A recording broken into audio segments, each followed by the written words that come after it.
Hello everyone, my name is Shantae Clark and my video project is on chapter 6, memory. Now for starters, we should all know what memory is, correct? It's a faculty in which our mind stores and reminds us of information. Now in this video, I'm going to be discussing three different concepts. The first one is the information processing model, the second is the decay theory, and the last one is procedural memory. Now in regards to the information processing model, we should all know the three things that our mind does on a regular daily basis. Everyone's mind does it. It's encoding, processing, and retrieving information. Now, the information processing model is a framework used by cognitive psychologists. This was due to explaining how the mental process works. In hindsight, this model is basically used to regulate the similarities between a computer, how a computer functions, and how our brain functions, regarding the three things that our brain does on a daily basis, which is encoding, storing, and retrieving. Now, just like a computer, a human's mind takes information and it organizes it and stores it, and it retrieves it at a later time. Just like a computer, it has an input device, processing unit, and a storage unit, similar to our memory, encoding, storing, and retrieving. In a computer, to input information to store it, let's say we would type in information with a keyboard or a scanner in the human mind. The input device is called the sensory registry. This includes organs like your eyes and ears. Now, as the information is received by the computer, it is also processed in a unit called the central processing unit, which is highly equivalent to our working memory and or short-term memory. And lastly, in a computer, information is stored like in a hard disk, which is equivalent to the long-term memory. It's where we keep our not so current memories, but they're being used at a timely fashion. And by that I mean there needs to be something that triggers that part of your memory for it to be drawn out.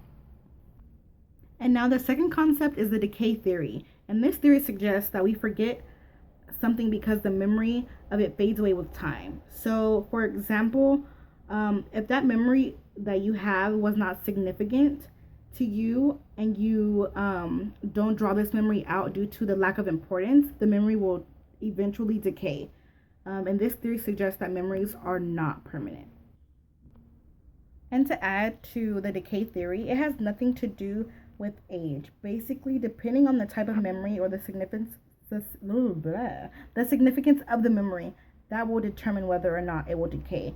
So for example, if you have done something in your past and like I said, it wasn't of high importance, over time you won't remember it and you'll slowly begin to forget it, and it will no longer be a part of your memory. Now if you did something like slip and fell and that was a traumatic experience, that is something that you will more than likely never forget. So, saying about problems with the decay theory of forgetting, we don't know if it's a failure to recall something that reflects something that's no longer in our long-term memory, or if it reflects something that has to do with our retrieval failure. So this could be something that we can't retrieve the memory, or it's still in there somewhere. And my last concept is procedural memory. Now, there are a number of different types of memories, and one of these types is procedural memory. Now, what is procedural memory? It's a procedural memory that reflects our knowledge on how to perform a certain skill or an action. So, for example, how to ride a bike. We might not know in the beginning how to ride a bike, but once you learn, it's something like within our motor skills that it's hard for us to forget. So, it's preceded and it's stored within our memory. Thus, procedural memory reflects our memory system that involves knowledge that may not be able to be expressed with words. For example, would be like to use a pen. That's something that is kind of hard to express with your words, but it's easy action. So if you write with a pen or a pencil, it's almost as if it's impossible to forget, because for one, we start as children writing and things like that. So over time, it's became a process in which it's almost impossible for us to get unless something were to occur where our motor skills were affected by that. So, like previously mentioned before, the three concepts were the information processing model, which basically compared how we compute information and the different processes that computers hold that is similar to our memory, which is encoding, storing, and retrieving. And the second one was the decay theory of forgetting, and that has to do with memories being not as significant as long term memories. And in that case, we decay.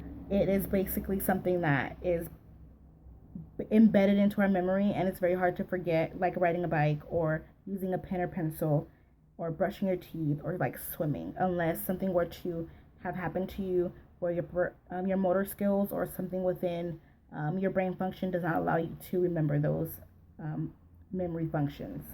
And again, my name is Shantae. Thank you so much for watching this video and have a blessed night. Bye bye.